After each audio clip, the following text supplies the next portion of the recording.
This is our world. A warm, comfortable, familiar place. But walk away from the fire and look up. Our thoughts soon leave home. Are we just insignificant specks? Is the universe welcoming or hostile? We could stand here forever, wondering. Or we could turn our back on this beach, leave home, to see the universe, from here to its edge, to discover its wonders, confront its horrors. Beautiful new worlds, malevolent dark forces.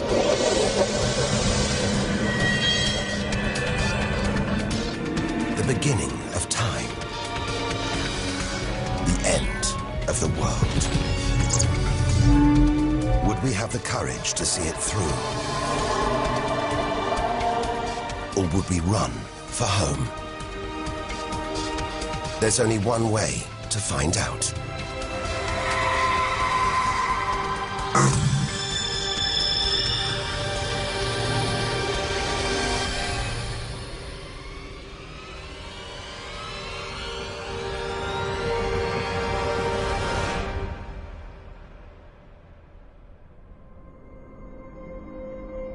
The edge of space.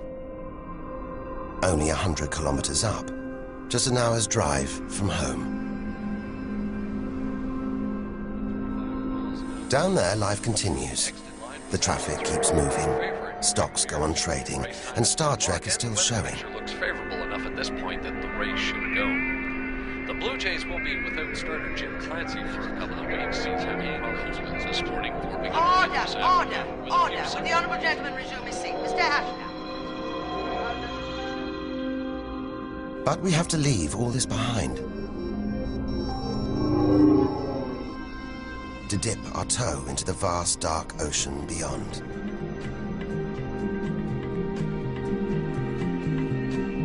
Into the shallows.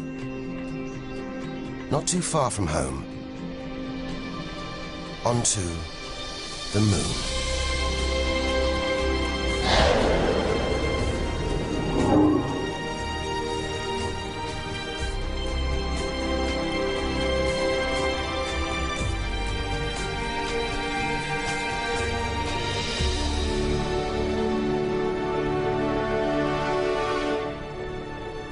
Dozens of astronauts have come this way before us. 12 of them have walked on the moon itself. Just over 400,000 kilometers from home, 3 days in a spacecraft. So close, it's as if we've barely left home. Familiar, safe, within sight of Earth.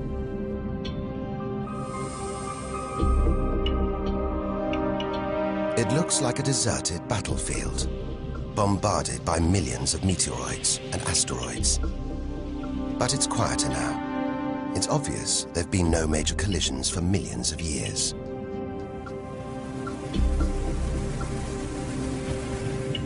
This brings back memories.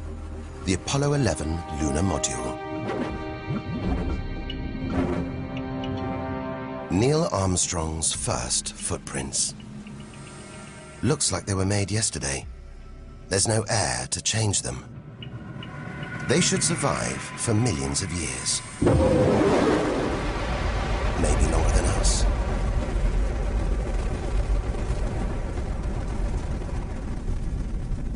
Our time is limited. We need to take our own giant leap. Further than any human has ever traveled.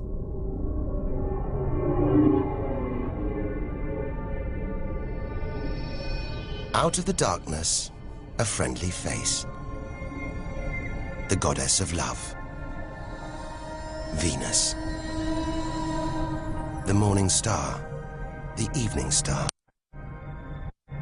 Sometimes she welcomes the new day in the east. Others, she says goodnight in the west. The planet's spectacular yellow clouds reflect the sunlight. That's why this is the solar system's brightest planet. A sister to our planet. She's about the same size and gravity as Earth. We should be safe here. But the Venus Express space probe is telling us these dazzling clouds are made of deadly sulfuric acid, that the planet's atmosphere is choked with carbon dioxide. It's ringing alarm bells.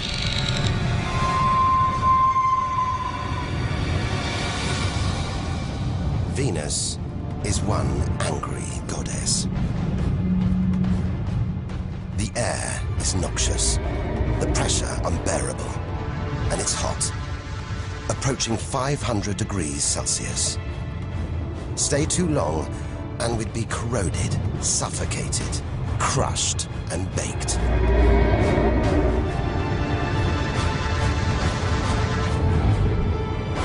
Nothing can survive here. Like this. It's a Soviet Venera robotic probe. Its heavy armor's been wrecked by the extreme atmosphere.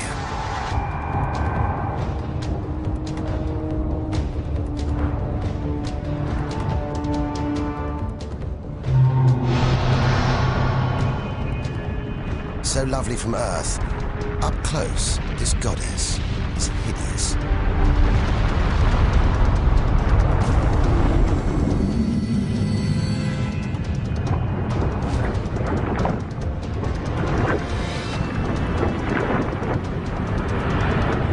She's the sister from hell, pockmarked by thousands of volcanoes. All that carbon dioxide in its atmosphere is trapping the sun's heat. This is global warming gone wild. Before it took hold, maybe Venus was calm, more like her sister planet Earth. If that's true, this could be our planet's future.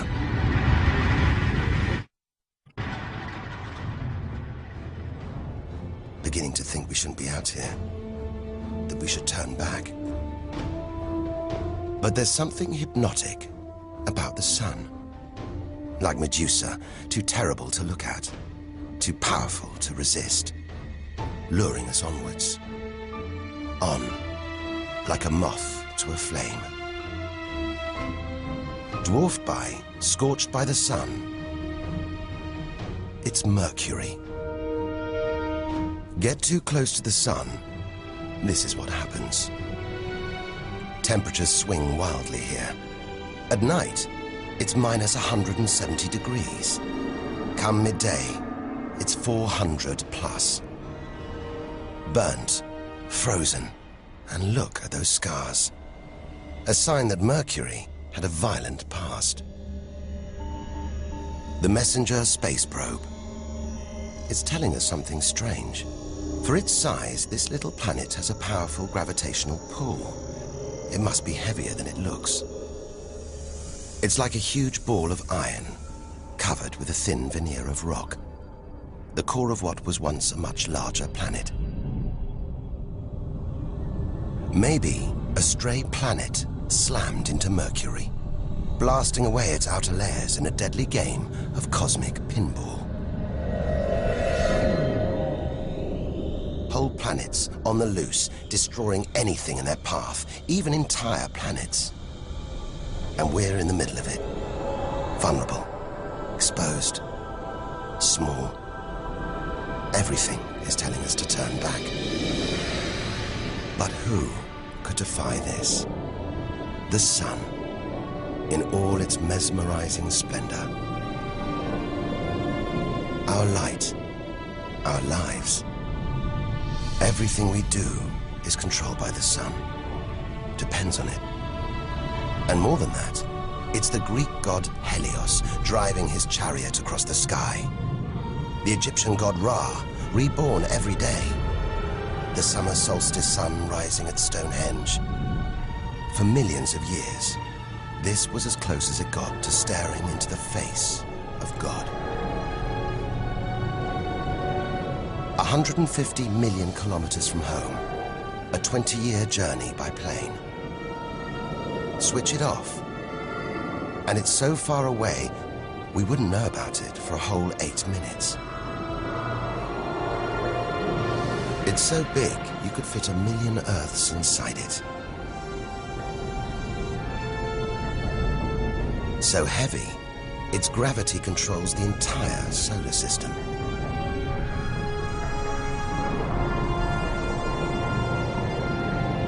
But who needs numbers? We've got the real thing. We see it every day, a familiar face in our sky. Up close, it's unrecognizable. A turbulent sea of incandescent gas. The thermometer rises to over 5,000 degrees. Down in the core, it's got to be tens of millions of degrees.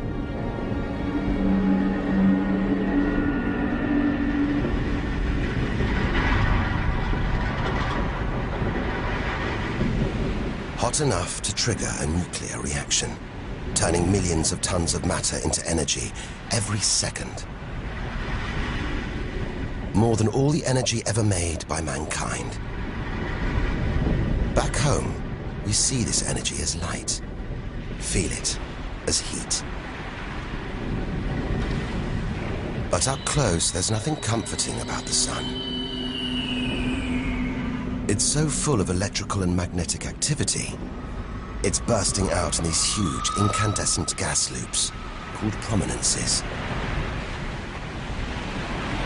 Each one releasing more energy than 10 million volcanoes.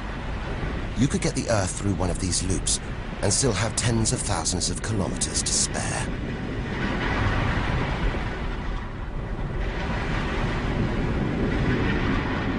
And where they burst through, it's exposing the cooler layers below, making sunspots. They're a fraction cooler than their surroundings.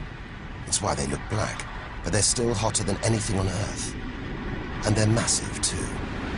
Some of these are at least 50,000 kilometers across. A solar flare. A superheated stream of electrified gas blasting deadly radiation out into space. But one day, all this will stop. The sun's fuel will be spent.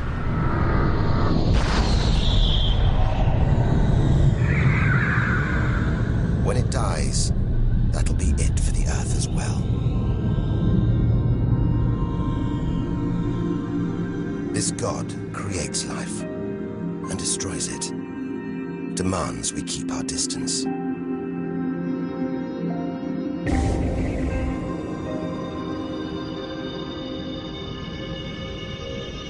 This comet has strayed too close. It's being boiled away by the sun's heat, creating a tail that stretches for millions of kilometers.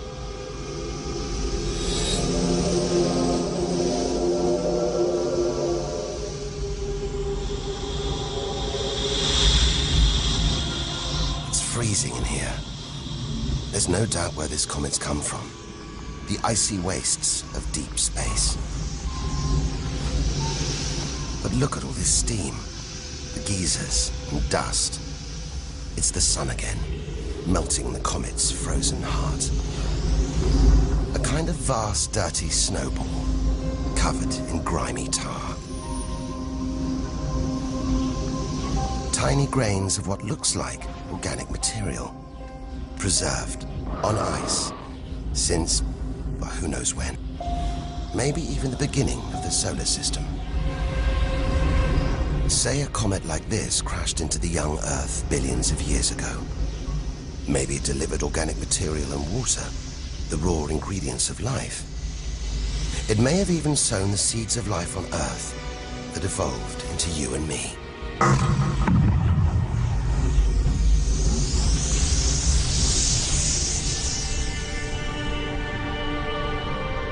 But say it crashed into the Earth now. Think of the dinosaurs, wiped out by a comet or asteroid strike. It's only a question of time. Eventually, one day, unless we can find a way to protect ourselves, we'll go the way of the dinosaurs. The Earth is safe. For now. But if life on Earth was obliterated, we'd be stuck out here, homeless, adrift in a hostile universe. We'd need to find another home. Among the millions, billions of planets, there must be one that's not too hot, not too cold, with air, sunlight, water, where, like Goldilocks, we could comfortably live.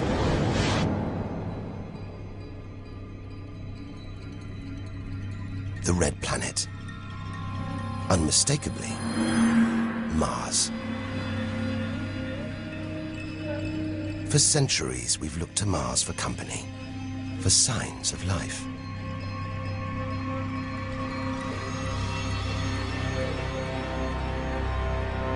Somewhere down there could be extraterrestrial life.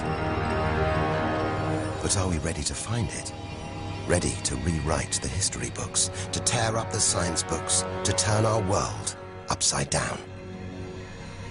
What happens next could change everything.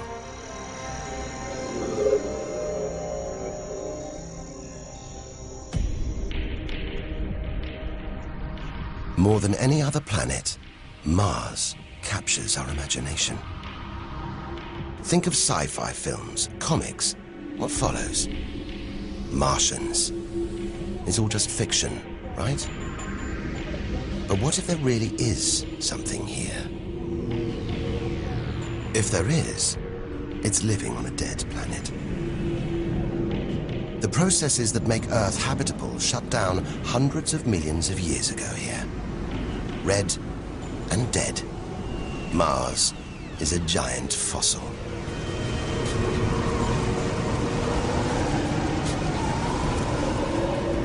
Something's alive. A dust devil. A big one. Bigger than the biggest tornadoes back on Earth. There's wind here. And where there's wind, there's air. Air that could sustain extraterrestrial life. But it's too thin for us to breathe. Full of choking carbon dioxide. There's nothing to protect Mars from the sun's ultraviolet rays. And it's cold. As low as -80 degrees, freezing water in the ground, at the poles, and even in the atmosphere, as snow.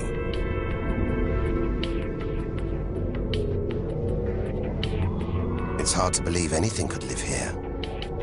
But on Earth, there are creatures that survive in extreme cold, heat, and even in the deepest ocean trenches. It's as though life is a virus. It adapts, spreads. Maybe we're carrying the virus of life across the universe right now. Even in the most extreme conditions, life usually finds a way.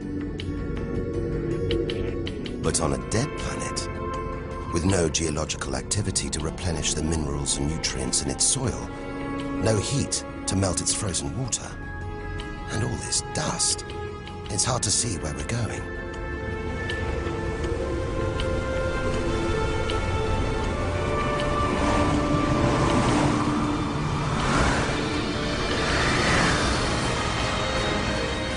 But we can't miss this. Olympus Mons. A vast, ancient volcano. 3 times higher than Everest. So wide, it would stretch almost all the way across Spain. Since its discovery in the 1970s, it's been declared extinct.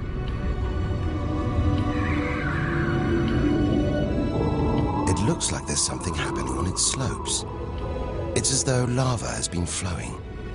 But any lava flows should be long dead, obliterated by meteorite impacts. Unless this monster isn't dead after all. If it's not, there could be molten magma beneath the crust right now. This changes everything. Volcanic activity could be melting frozen water in the soil. recycling minerals and nutrients, creating conditions for life to exist.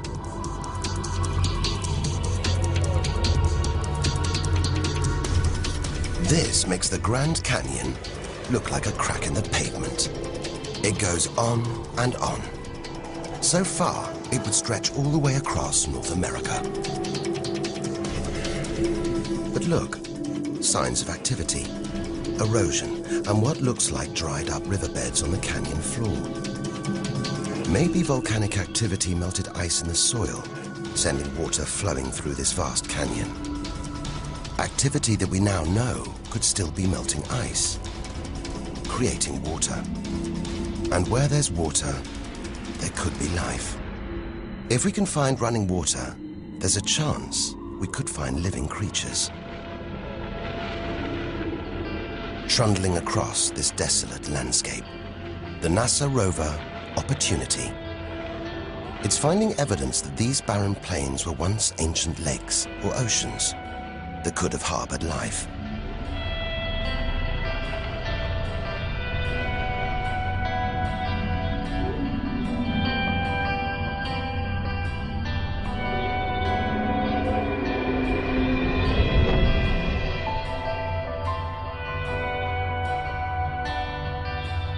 Look at these gullies.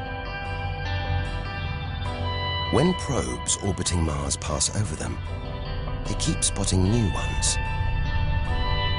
More proof that Mars is alive and kicking. That there may be water flowing beneath the surface, creating these gullies. Water which could be sustaining Martian life.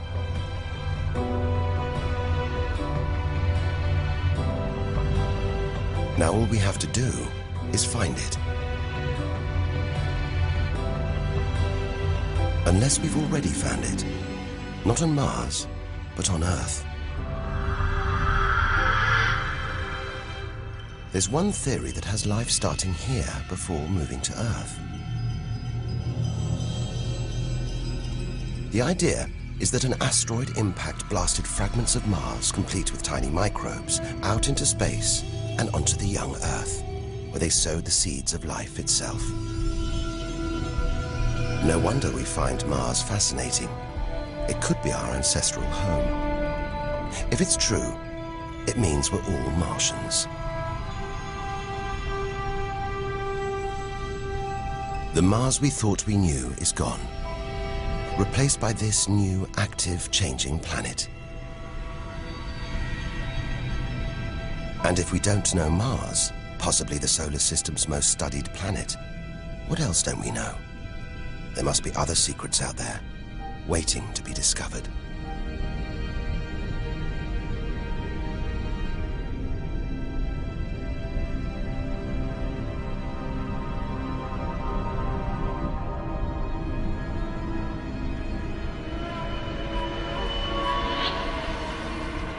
This is getting scary. It's like being inside a giant computer game.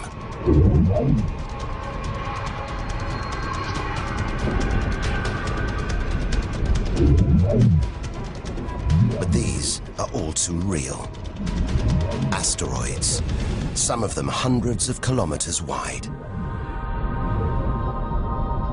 This one must be about 30 kilometers long. And look, perched on it, a space probe. Can't have been easy parking on an asteroid traveling at 80,000 kilometers an hour.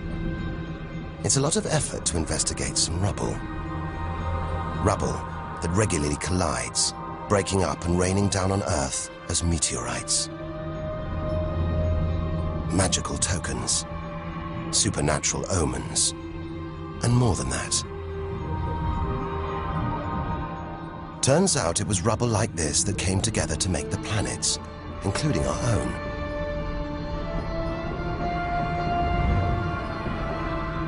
So by dating the meteorites we find on Earth, we know the planets were born 4.5 billion years ago. These are the birth certificates of our solar system, of our planet. But for some reason, these rocks didn't form into a planet. Something must have stopped them. Something powerful. At least 1,000 times bigger than Earth. So vast, you could fit all the other planets inside it. Something this big is going to have a major effect on its neighbors. Its gravity is stopping the asteroids from forming a planet. And just look at it. It's stunning. But up close, maybe things aren't quite what they seem. This huge planet is almost all gas. Land here, and we'd sink through its layers, maybe never hitting a solid surface. And Jupiter's good looks, the product of extreme violence. It's spinning at a huge rate, whipping up winds to hundreds of kilometers an hour, contorting the clouds into stripes, eddies, whirlpools. And this, the legendary Great Red Spot. The biggest, most violent storm in the solar system. At least 3 times the size of Earth. It's been raging for over 300 years. All those churning clouds have sparked an electrical storm. Just one bolt is 10,000 times more intense than any at home.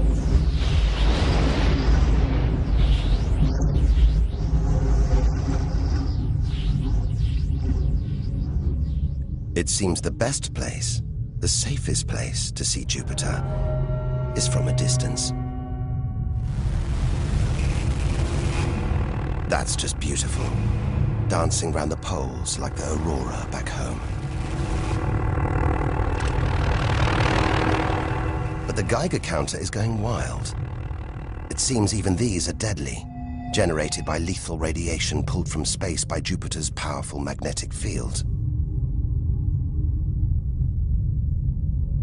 We're beginning to realize out here, nothing is what it seems. The universe is full of contradictions, deceptions, traps. Right now, we need a safe haven, somewhere to find our feet, catch our breath.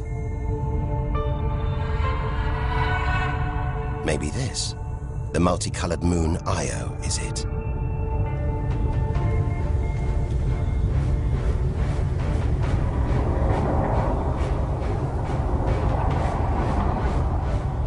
Those pretty colors, a molten rock, sulfur, volcanoes, spewing burning hot ash and sulfur hundreds of kilometers into the air. This is no safe haven. This is the most volatile place we've seen since the sun. Our magical journey to the edge of the universe is turning into a desperate flight. We've got to keep believing, hoping that amidst the dangers, there are wonders waiting to be discovered.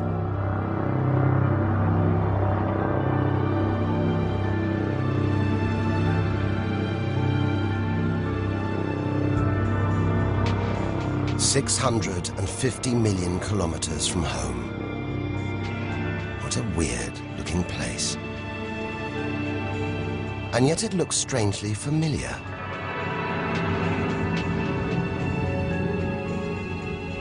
A bit like the Arctic with all that ice, all those ridges and cracks.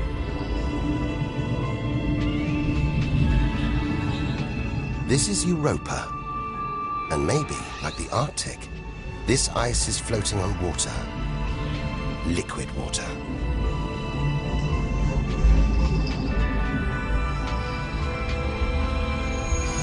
It's an intriguing thought. But we're 800 million kilometers from the sun. Surely Europa is frozen solid.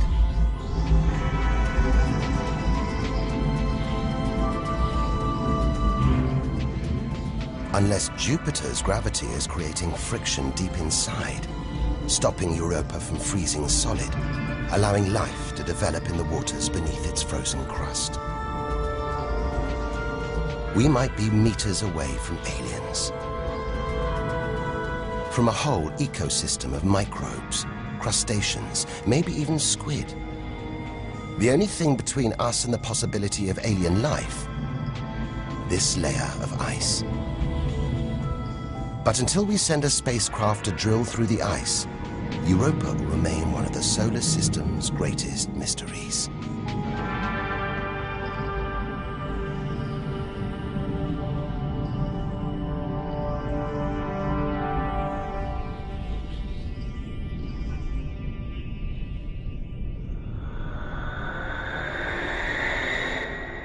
It's captivated our imaginations, haunted our dreams. And here it is, spinning before our eyes. Saturn, the jewel in the solar system's crown. Seeing it makes everything we've experienced worthwhile. There's something magical about Saturn. A giant ball of gas, so light it would float on water. Its spectacular rings would stretch almost from Earth to the Moon, but they're just a few hundred meters deep. That's the Cassini orbiter. It's picking up ghostly radio emissions, probably generated by auroras around Saturn's poles. This is the real music of the spheres. And Cassini is telling us these rings are probably all that's left of a moon shattered by Saturn's gravitational pull. Incomparable beauty from total destruction.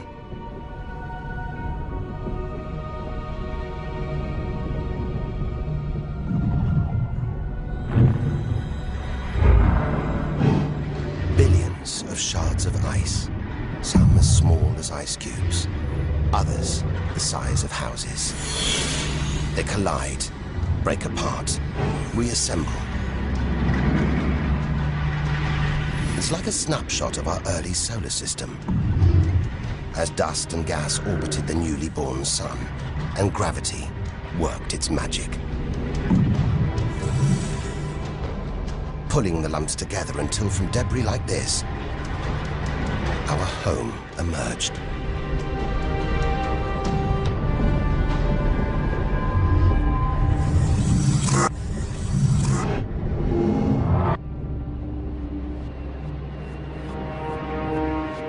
We could stay here forever, gazing at Saturn's seductive allure.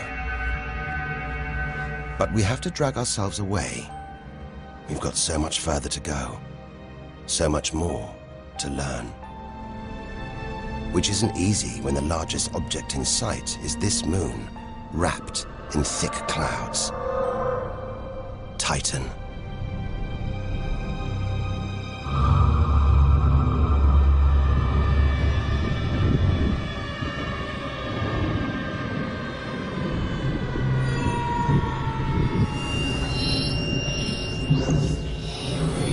It seems like there's an atmosphere down here. There's wind, rain, even seasons. And look at these rivers, lakes and oceans. It's the most similar place to Earth we've seen so far. Maybe it was worth tearing ourselves away from Saturn after all. Except that's not water. That's liquid natural gas. There must be hundreds of times more natural gas here than all the Earth's oil and gas reserves. If we could get it home, it could power our cities, fuel our cars for thousands of years. Or maybe, one day, we could use it here to fuel a colony. Assuming there isn't life on Titan already. The Huygens space probe, dropped onto Titan's surface from Cassini, is here to find out. It's telling us there are organic materials in the soil, but it's so cold, minus 180 degrees. There's no way these could come together to form life. Unless Titan warms up. The sun is predicted to get hotter. When it does, maybe life will spring up here, just like it did on Earth billions of years ago. As the Earth gets too hot for us, maybe we'll move to Titan. One day we might call this distant place home.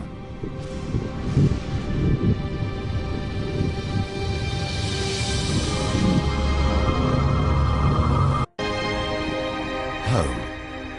We're at least 1 billion kilometers away now. Beyond this point, we lose visual contact with the Earth. We're standing on a cliff, looking out into the solar system's mysterious outer reaches. If we want to understand the universe, to reach its edge, we have to jump.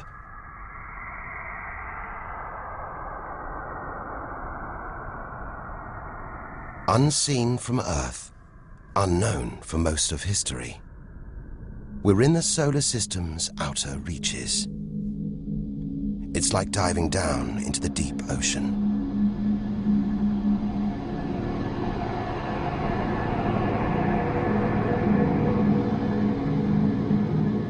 Those rings. It looks like Uranus has been tilted off its axis, toppled over by a stray planet.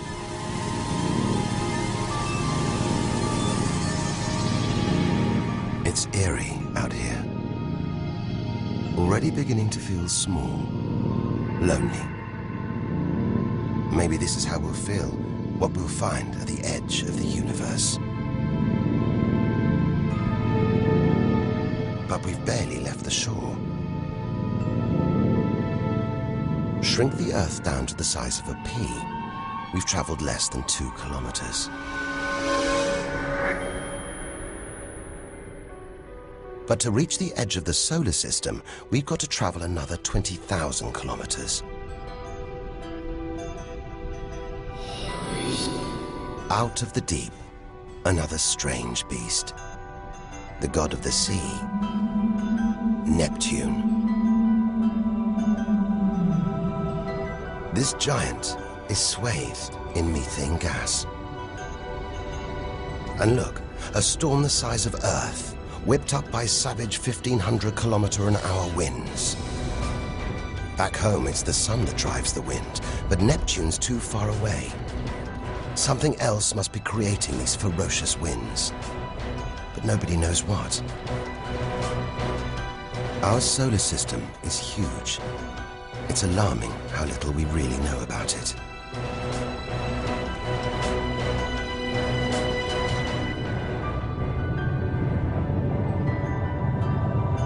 Plunging deeper, something to cling to. After all those balls of gas, a solid moon. Triton. Solid, but not stable. Just look at these geysers, cosmic chimneys pumping out strange soot. And this moon is going round Neptune in the opposite direction to the planet's spin. A cosmic battle of wills that this angry moon is always going to lose. Neptune's massive gravity is pulling on Triton, slowing it down, reeling it in.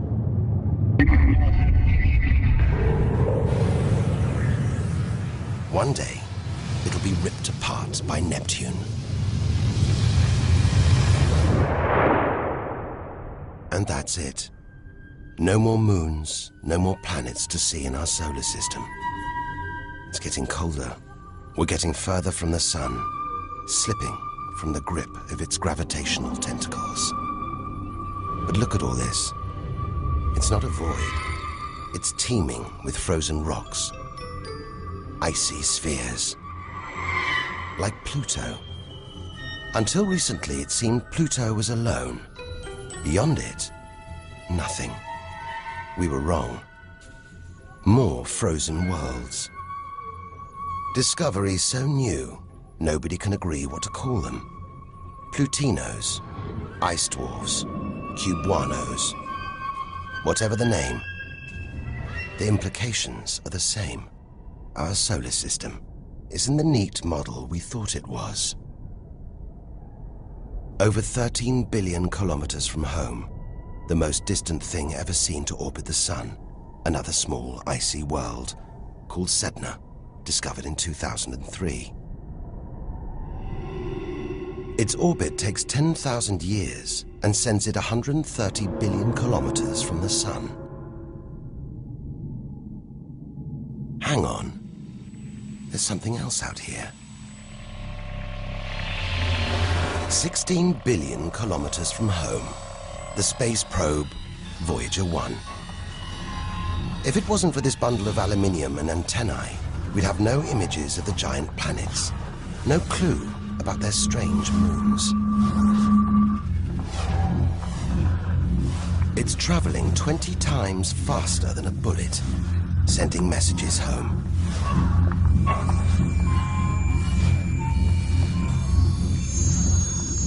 And look, on its side, that gold panel, a kind of intergalactic message in a bottle. There's a greeting recorded in different languages. Hola y bienvenidos a todos. And a map showing how to find our solar system. But if you're in the jungle, is it wise to call out? Anyone, anything could hear our call, find out where we live, and come knocking. Friendly or not. A cloud of cosmic icebergs stretching for what seems like forever. They look like the comet we saw earlier. Maybe it started life out here, until something dislodged it, sending it towards the Sun, just like the comets that may have planted life on Earth billions of years ago. And seeing all this ice, maybe they carried water to Earth too. It's an astonishing thought.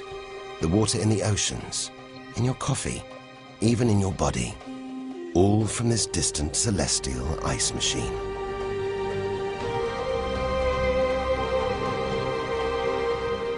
We're 8 million, that's 8 trillion kilometers from home. But in reality, this is only a baby step. Ahead, trillions of kilometers, billions of stars. This is it. Time to stop looking in and start looking out. To step out into the big, wide universe. Into interstellar space.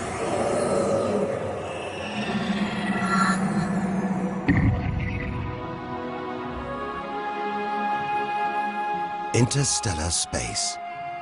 Far beyond our solar system. What a view.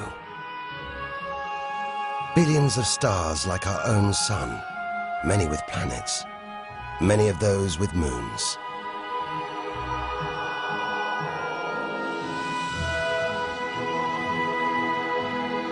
It's hard to know which way to go. There are infinite possibilities in every direction. Whichever way, we're going to need a serious burst of acceleration.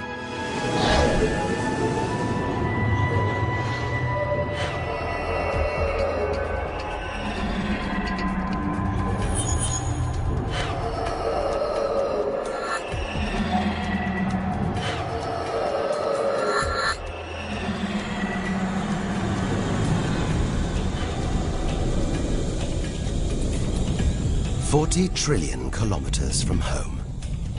150,000-year ride in a space shuttle. And we've only just reached the first solar system after our own. Alpha Centauri. Not one, but 3 stars. They're spinning around each other, locked in a celestial standoff. Each star's gravity attracting the other, their insane orbital speed keeping them apart.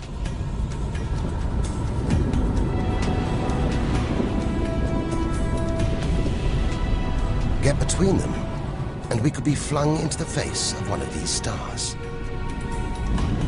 Vaporized, trillions of kilometers from home. So far, the kilometers are becoming meaningless. We're going to have to talk in light years. A beam of light takes 1 year to travel 10 trillion kilometers. So 40 trillion kilometers is 4 light years from home. It's crazy. Distances so vast, they're almost beyond comprehension.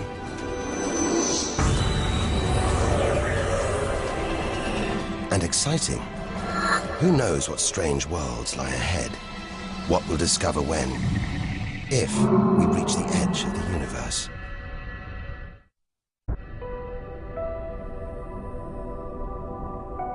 "10 light years from Earth, the star Epsilon Eridani. What spectacular rings of dust and ice, and somewhere in there, planets forming out of the debris, being born before our eyes.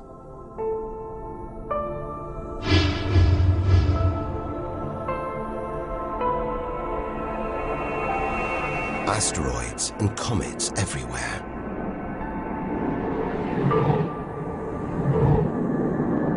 We could almost be looking at our own solar system, billions of years ago, with comets delivering organic molecules, water to these young planets, kick-starting life, just as they may have done on Earth.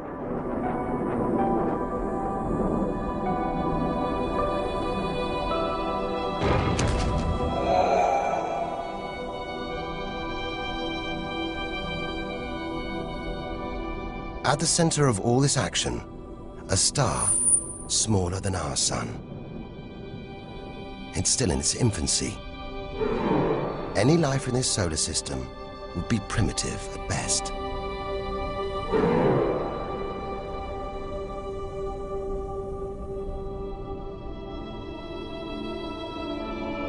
There must be more mature, developed solar systems out here, but finding them is like looking for a needle in a cosmic haystack.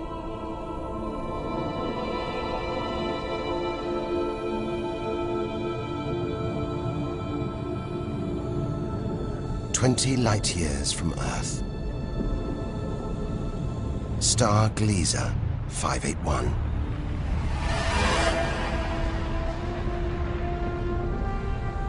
It's about the same age as our sun.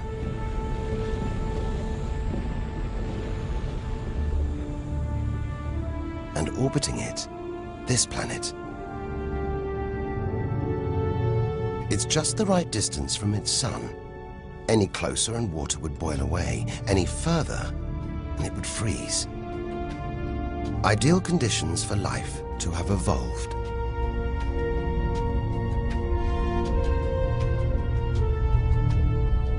And if comets have struck, delivering water and organic materials, then life, complex beings like us, even civilizations like our own, could be down there, right now. And if there are, even at this distance, they could be tuning into our TV signals, watching shows from 20 years ago. And here's your host, Joe Cochran.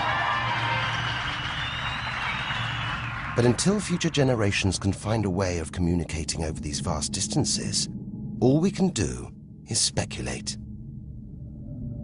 Us and them, living parallel lives, unaware of each other's existence. Unless life has been and gone.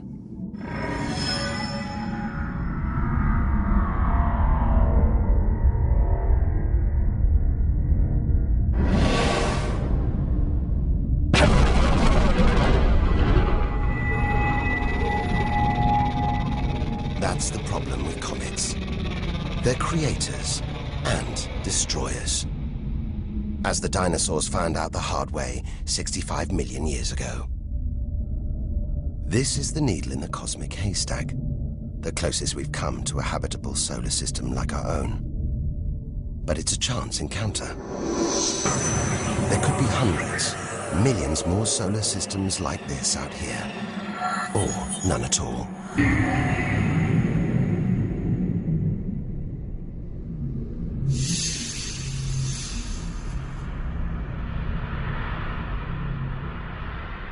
This is vast.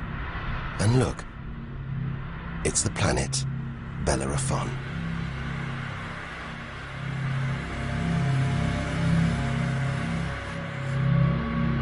So close to its own sun, it's a miracle it was discovered at all. Problem is, from Earth, we can't see planets this far out. They're obscured by the brilliance of their neighboring stars. But the planets have a minute gravitational pull on those stars. Measure these tiny movements trillions of kilometers away, and we can prove they exist. That's how we tracked down Bellerophon in the 1990s, opening the floodgates to the discovery of hundreds of other distant planets.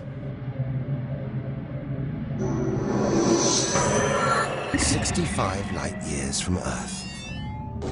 Tune in on this bright star, and you'd pick up TV signals from Hitler's Berlin Olympics. Verkünde die Spiele von Berlin zur Feier der 11. Olympiade neuer Zeitrechnung als eröffnet.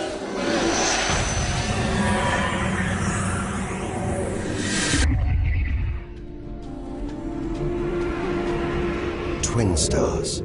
It's Algol, the demon star, feared since ancient times on account of its sinister behavior.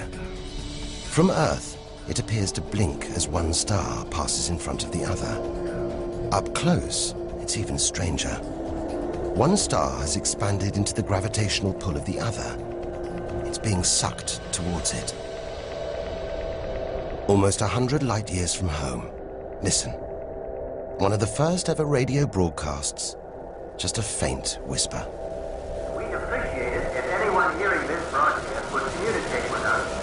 We are very anxious to know how far the broadcast is reaching. And then silence.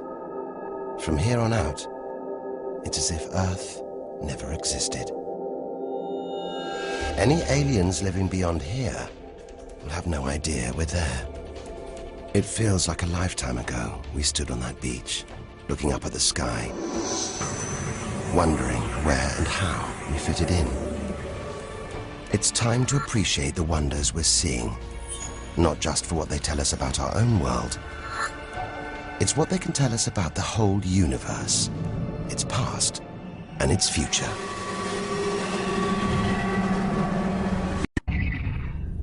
Deep inside our galaxy, the Milky Way, a vast celestial library, each star a book with a story to tell. It's all here, waiting for us to lift the cover. The Seven Sisters, daughters of the ancient Greek god Atlas, transformed into stars to comfort their father as he held the heavens on his shoulders.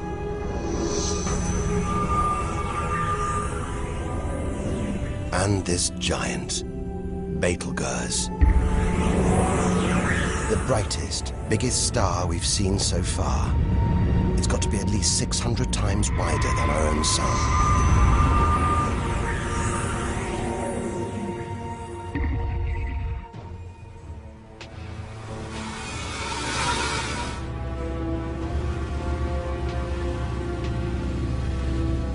But this, it's not a star. Not a planet. Not like anything we've ever seen.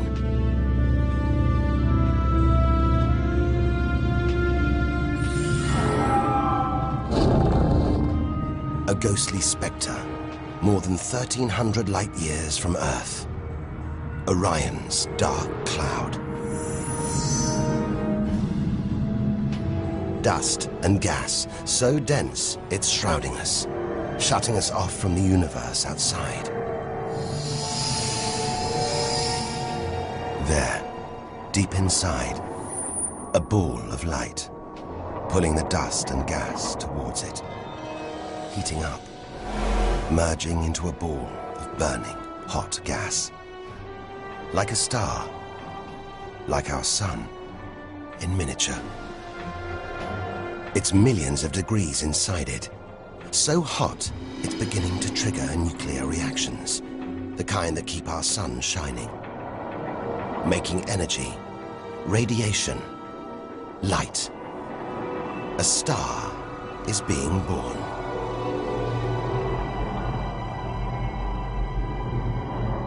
Or rather, stars.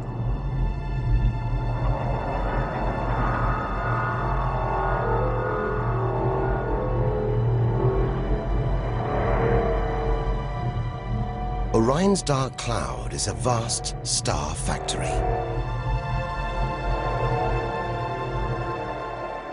We're witnessing the birth of the future universe.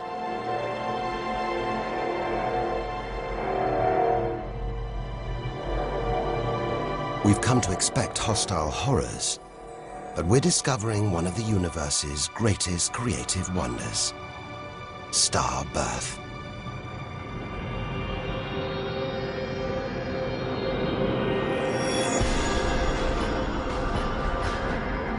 Perhaps we spoke too soon.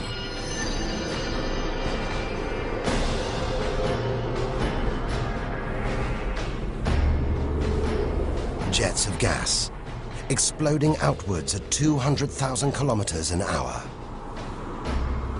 blasting dust and gas out for millions of kilometers.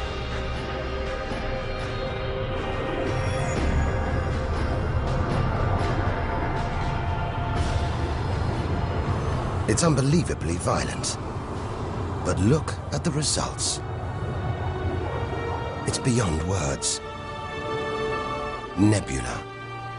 Vast glowing clouds of gas hanging in space. With no wind out here, they'll take thousands of years to disperse. They seem to be forming a vast stellar sculpture. It makes you realize nature is more than a scientist, an engineer. It's an artist on the grandest of scales. We've seen some strange sights, but this is a masterpiece. A giant horse's head rearing up in space. Stars are born, grow up, and then what? Do they die? Do they slip quietly into the night, or go out with a bang?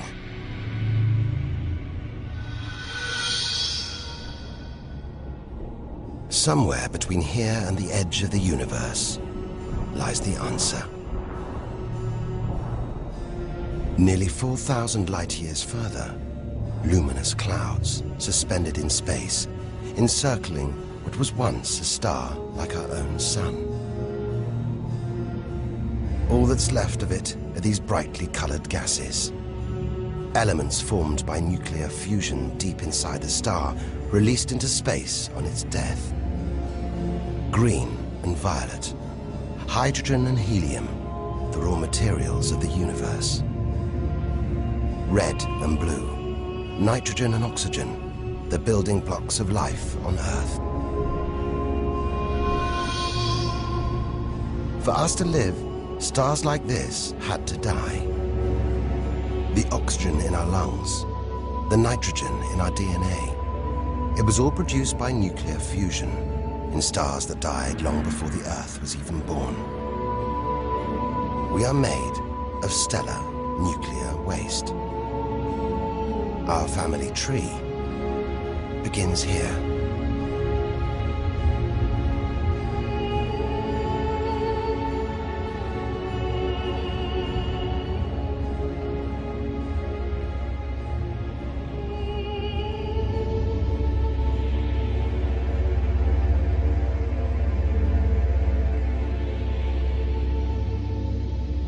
At its heart, the ghost of a star.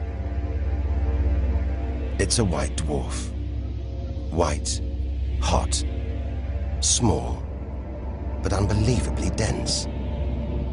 In the star's dying moments, its atoms fused and squeezed together, making it so dense that just a teaspoon of this white dwarf would weigh 1 ton.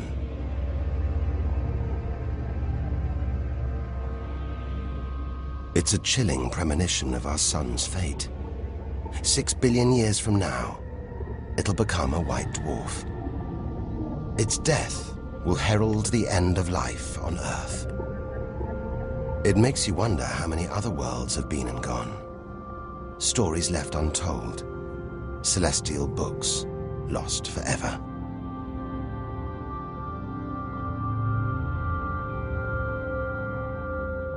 But the greatest story of them all is still to be told. we must go back through time to the very first chapter to tell the story of how the universe began.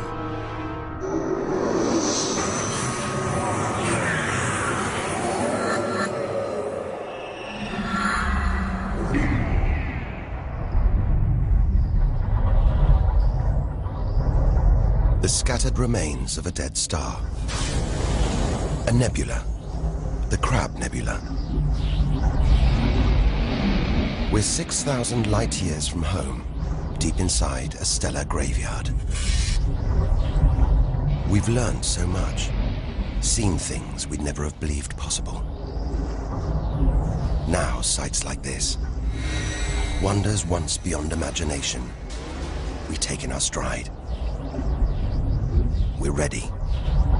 Ready to face whatever lies ahead. Determined to reach the edge of the universe. It looks dead, but maybe this is just the calm after the storm. After a massive explosion. Powerful enough to turn a huge star into a cloud of dust and gas. A supernova.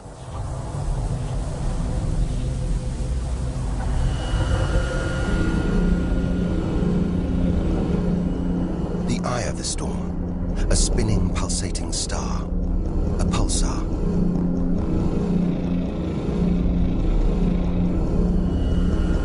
Gravity must have squeezed the giant star's core down to this.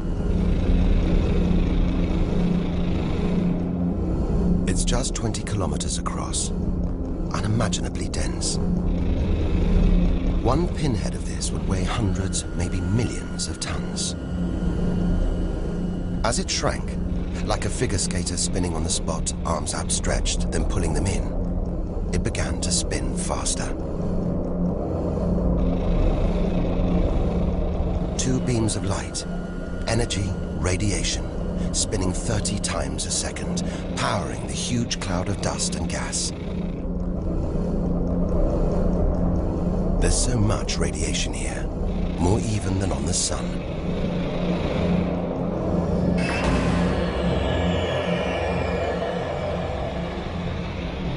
That was easily the deadliest thing we've encountered so far.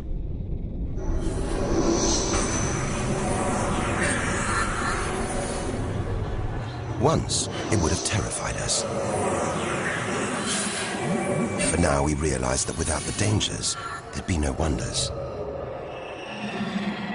Without the nightmares, there'd be no dreams.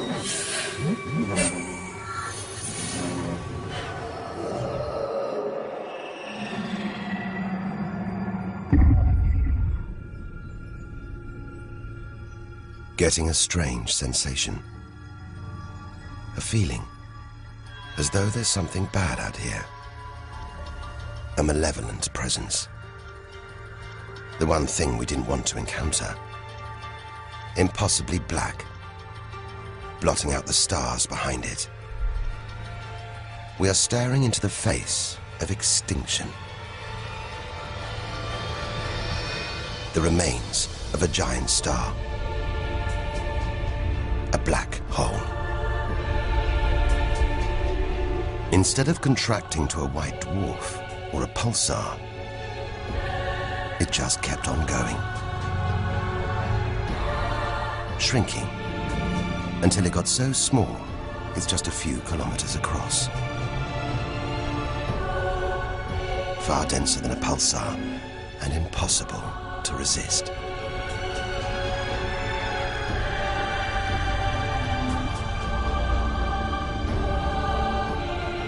Stray too close, and there's no turning back. Now we know why it's a black hole. Its gravity is so intense, not even light can escape. This asteroid, it's a lump of solid rock, but it's actually stretching, being dragged towards the gaping hole. Inside, there's no matter as we know it. No time, no space. All the rules of physics collapse.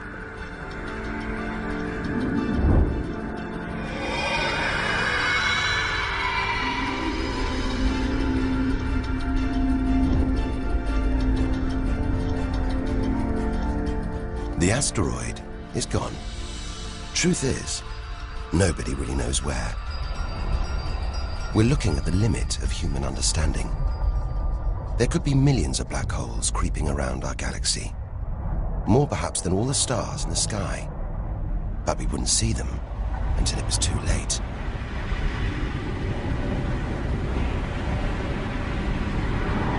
Like this star, spiraling, disappearing down an invisible plug hole.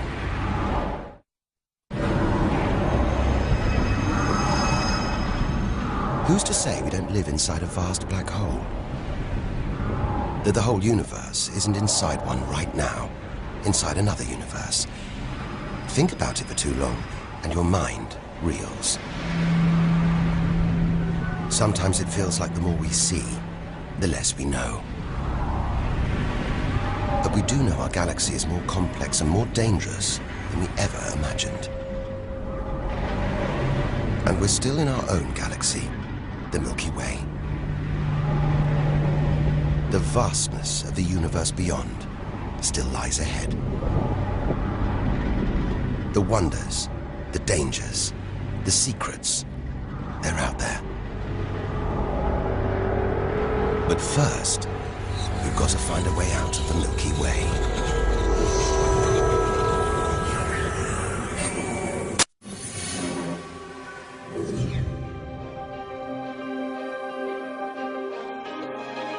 7,000 light years from home, still deep inside our own galaxy. It's as though we're in a forest thick with trees, each so beautiful, so fascinating. It's impossible to look beyond, to see the bigger picture. We have to find a way through, reach the clearing at the galaxy's edge. Only then can we begin to understand where it and we all began. But faced with sights like this, it's hard to leave. A colossal glowing cloud topped by these great towers of dust. The pillars of creation. Like a gateway into the far galaxy. Both pillars studded with tiny protrusions. Embryonic star systems. Each one the size of our solar system. Another monument to nature's astonishing creativity. We have to ignore its captivating beauty, its siren song, tear ourselves away in order to carry onwards towards the edge of the galaxy.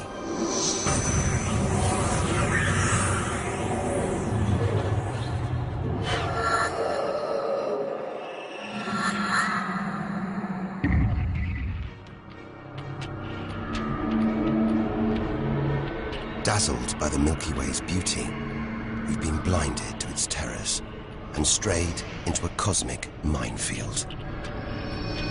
Like an explosion in slow motion, giant clouds of gas are bursting out of this star. A massive star, millions of times brighter than our sun. It's going into meltdown. The fuel that sustains it is running out. The nuclear reactions that power it winding down. We're watching its death throes. Eventually, the core will implode. The result, a new black hole.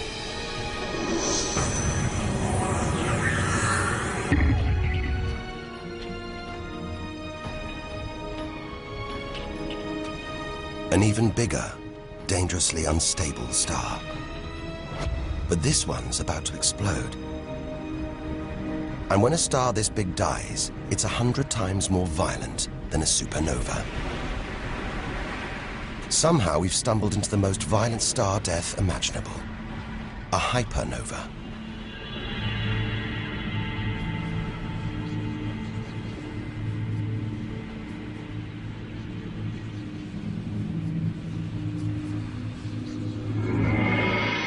The core's collapsed. It's becoming a black hole.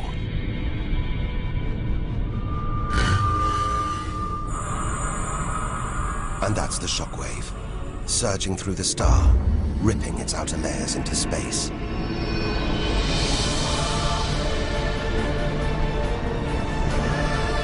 There's lethal radiation everywhere, enough to have a catastrophic effect on any planet unlucky enough to be nearby.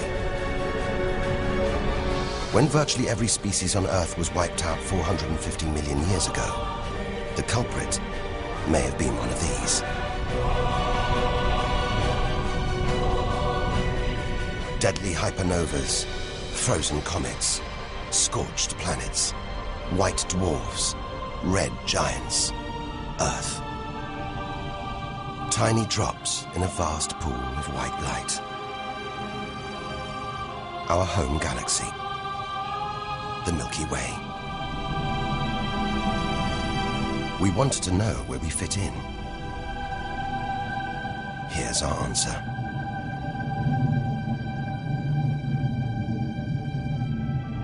Civilizations, past and present. Everyone that's ever lived. The smallest bug, the highest mountain, all of it invisible. Not even a tiny speck.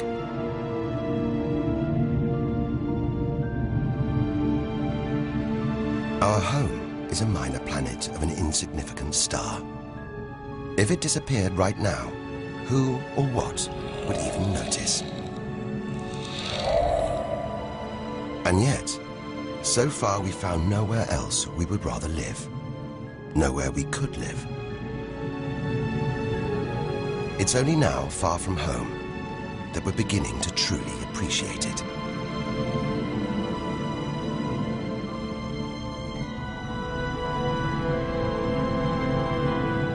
Look at all these stars.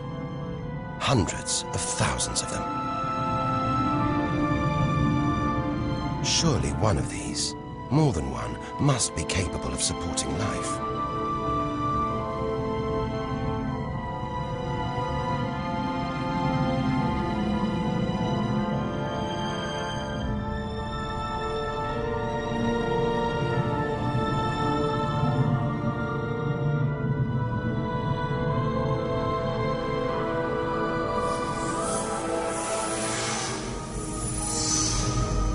Maybe here, in this swarm of stars, the Great Cluster.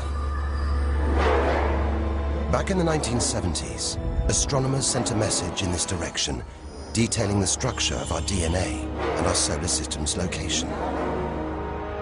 But it's so far from home, the message won't arrive for at least another 25,000 years. We haven't found alien life yet. But neither have we found any reason to believe it isn't out here, somewhere. There's an equation, devised to estimate the number of other advanced civilizations. Crunch the numbers, and the result is shocking. There could be millions of civilizations, just in our own galaxy.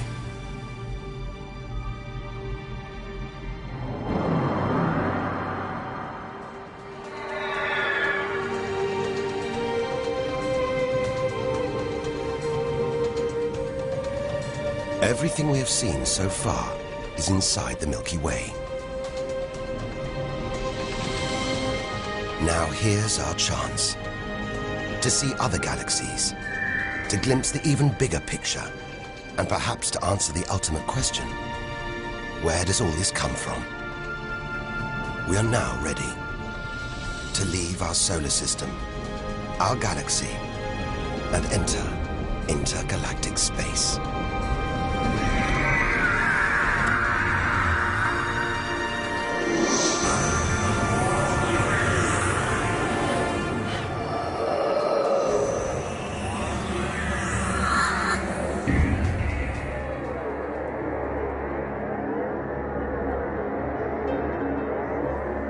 Beyond the Milky Way, through the vast expanse between galaxies, against all the odds, we've made it to intergalactic space.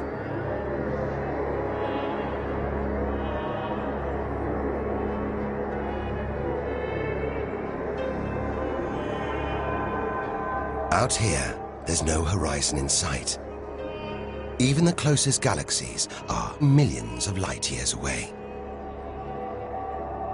The remains of galaxies ripped apart by the Milky Way's huge gravitational pull. Scattered through, nothing.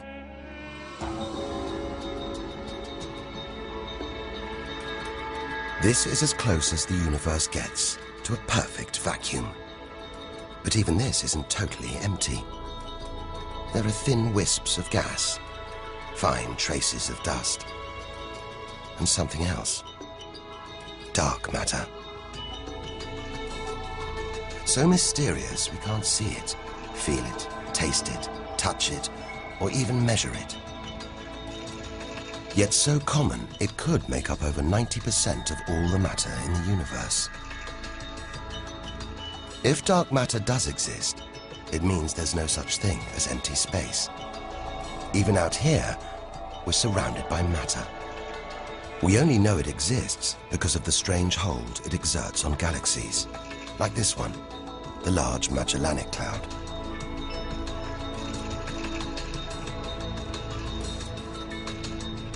More than 6 billion years into today's fastest spacecraft, 160,000 light years from the Milky Way, at the edge of its gravitational reach. This galaxy should spin off into space, but something is holding it here. Something invisible, powerful, dark matter. Stars, clusters of stars, nebulae. It's a vast astronomical treasure house.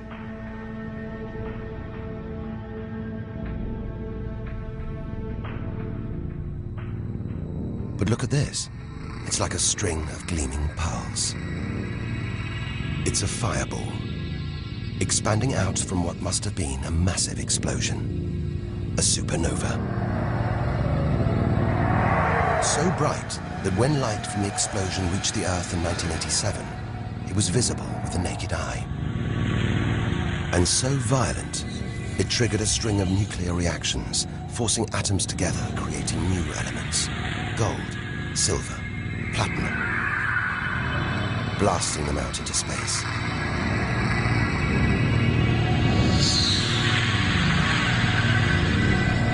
The gold in the ring on your finger was forged in a massive supernova like this, trillions of kilometers away, billions of years ago. Before we left home, the universe seemed separate. Something out there, up in the sky. We were wrong. The story of the universe is the story of every one of us.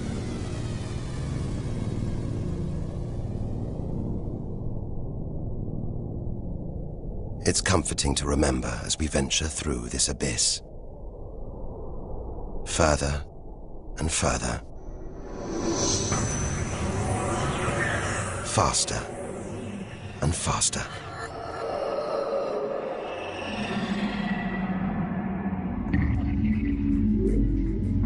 The Andromeda Galaxy, 2.5 million light years away. It's moving through space at nearly 1 million kilometers an hour. Everything in space is moving apart like shrapnel from an explosion. We're seeing this galaxy as it was when our ape-like ancestors first walked across the African plains.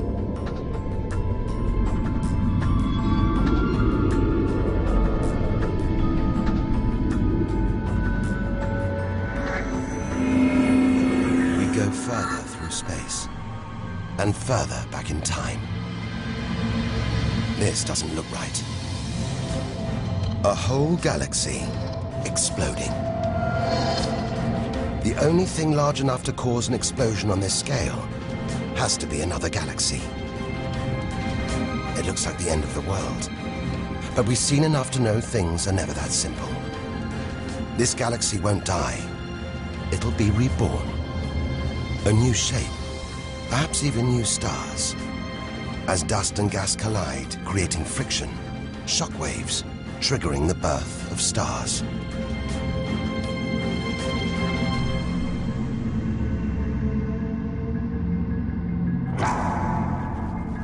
There's order in this chaos, a pattern behind the infinite variety. An endless cycle of birth and death, creation and destruction. It's a pattern woven through the vast fabric of space that binds each of these galaxies. There are billions of galaxies in the universe, each with billions, even trillions of stars. Possibly more stars than there are grains of sand on all the beaches on Earth. And all of these are just the stars that exist now. What about the stars that have been and gone? All the stars being born, yet to be born. We're finally beginning to see the big picture, and it's grander than we ever imagined. This galaxy, the huge Pinwheel Galaxy, is so far from Earth that if we send a message home now, it'll take 27 million years to get there. Who knows whether our species, our planet, will still be around to receive it? Most likely not.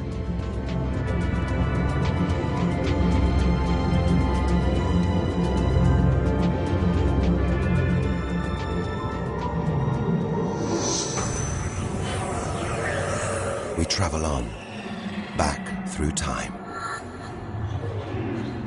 Past the point where the dinosaurs were wiped out. Past the moment where the first creatures clambered onto land.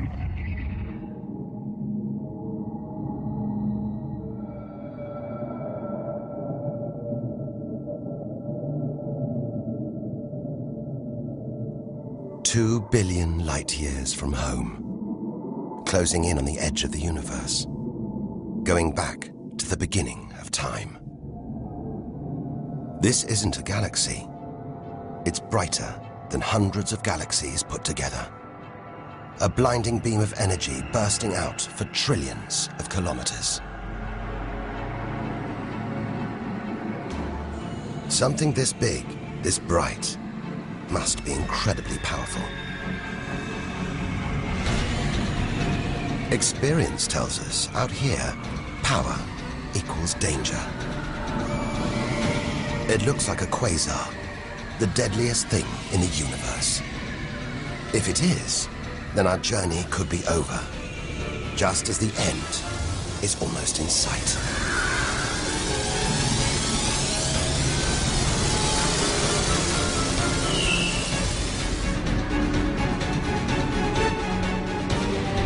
The deadliest, most powerful thing in the universe. A quasar.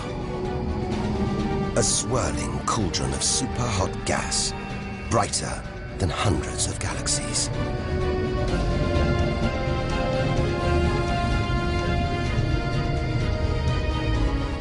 The source of this awesome power lies deep inside the heart of the beast. A heart of darkness. A supermassive black hole, as heavy as 1 billion suns.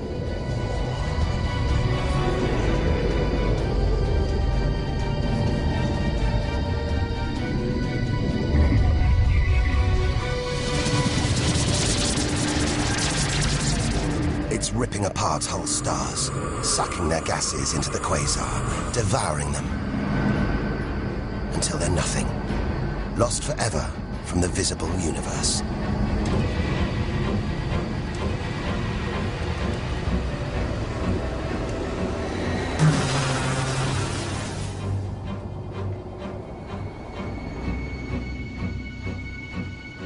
We've seen the worst the universe can throw at us, the most powerful and destructive forces the universe produces. Now it's on to the very edge of the universe. It's almost within reach.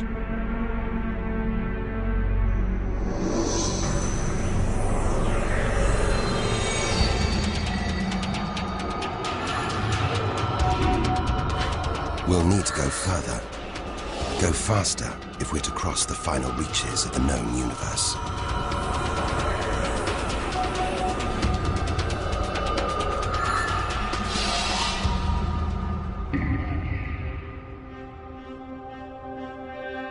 $8 billion light years from home. More galaxies. But these look different. Ragged, small, close together. We're so far back in time, we're seeing these galaxies as they were before the Earth was even born. They're still young, still growing. We're getting closer to where and how it all began. 12 billion years ago.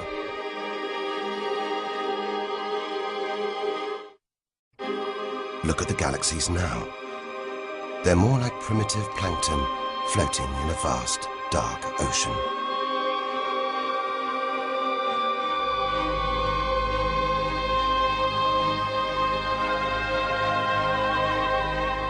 It's magical. Clouds of dust and gas, dancing, forming a shape, merging to make embryonic galaxies. This is how our own galaxy was born.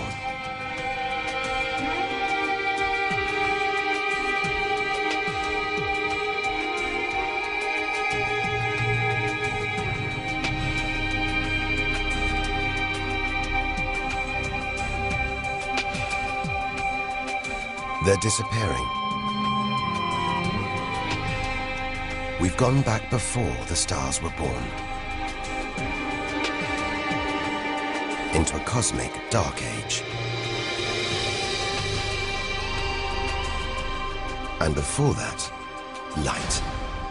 The afterglow from a massive explosion. The explosion which created the known universe.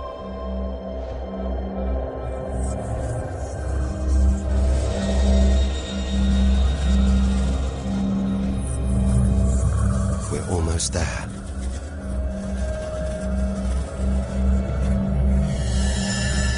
This is it. We've made it. The edge of the universe. 130 billion trillion kilometers from home. 13.5 billion years ago.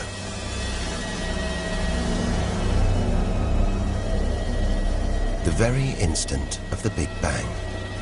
The most violent, most creative moment in history.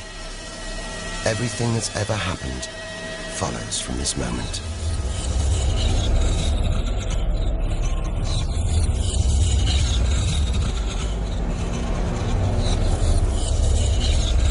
Every religion, every culture has pondered it.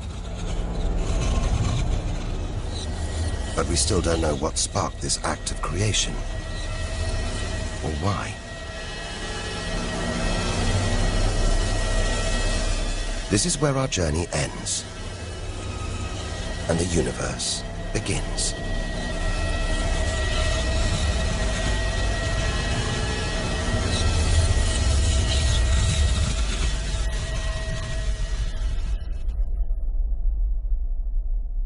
An infinitely hot, small, dense point erupts.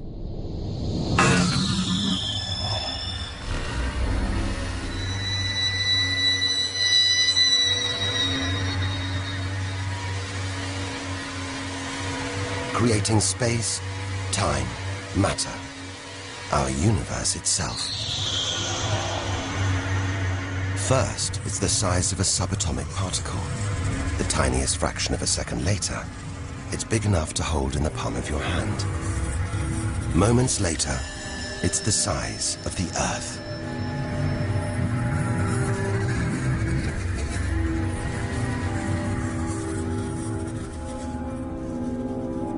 Today, the light from the Big Bang is still spreading out as a hiss of radio static.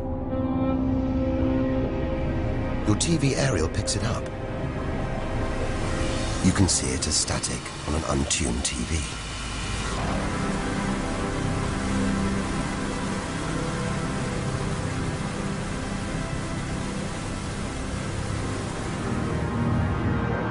We go on, forwards through time, riding the blast wave.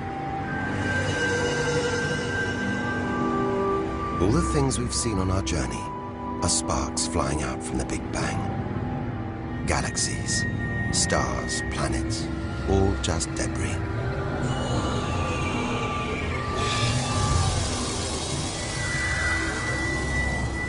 through our galaxy.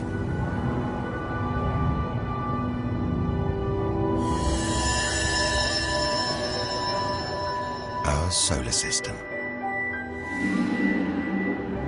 Until we reach another cooling cinder, swirling in the afterglow of the Big Bang. The Earth.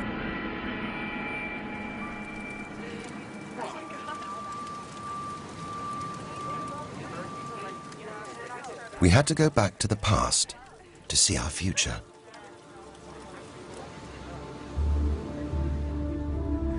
Three billion years from now, the vast Andromeda galaxy smashes into our own. A new galaxy is born. The sun and planets survive, but they've been thrown into a huge looping orbit around the new galaxy.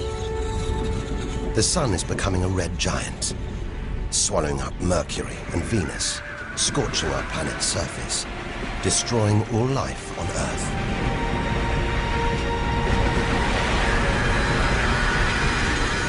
The sun dies, shrinking to a white dwarf. Neighboring stars are dying too, being replaced by white dwarfs, pulsars, black holes. The lights are going down on the galaxy.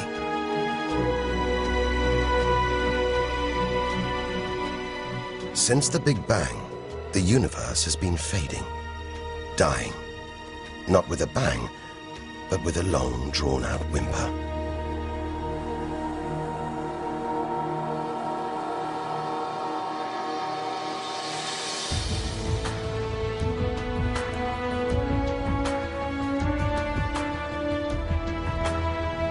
But there could be a way out, an escape route from our dying universe. It might be possible for our distant descendants to find a shortcut through space and time, a wormhole. If there are other universes, it could take our descendants from our doomed universe into a parallel one, where they could find another Earth, still in the prime of life. If they're lucky enough, they will live on in a new universe.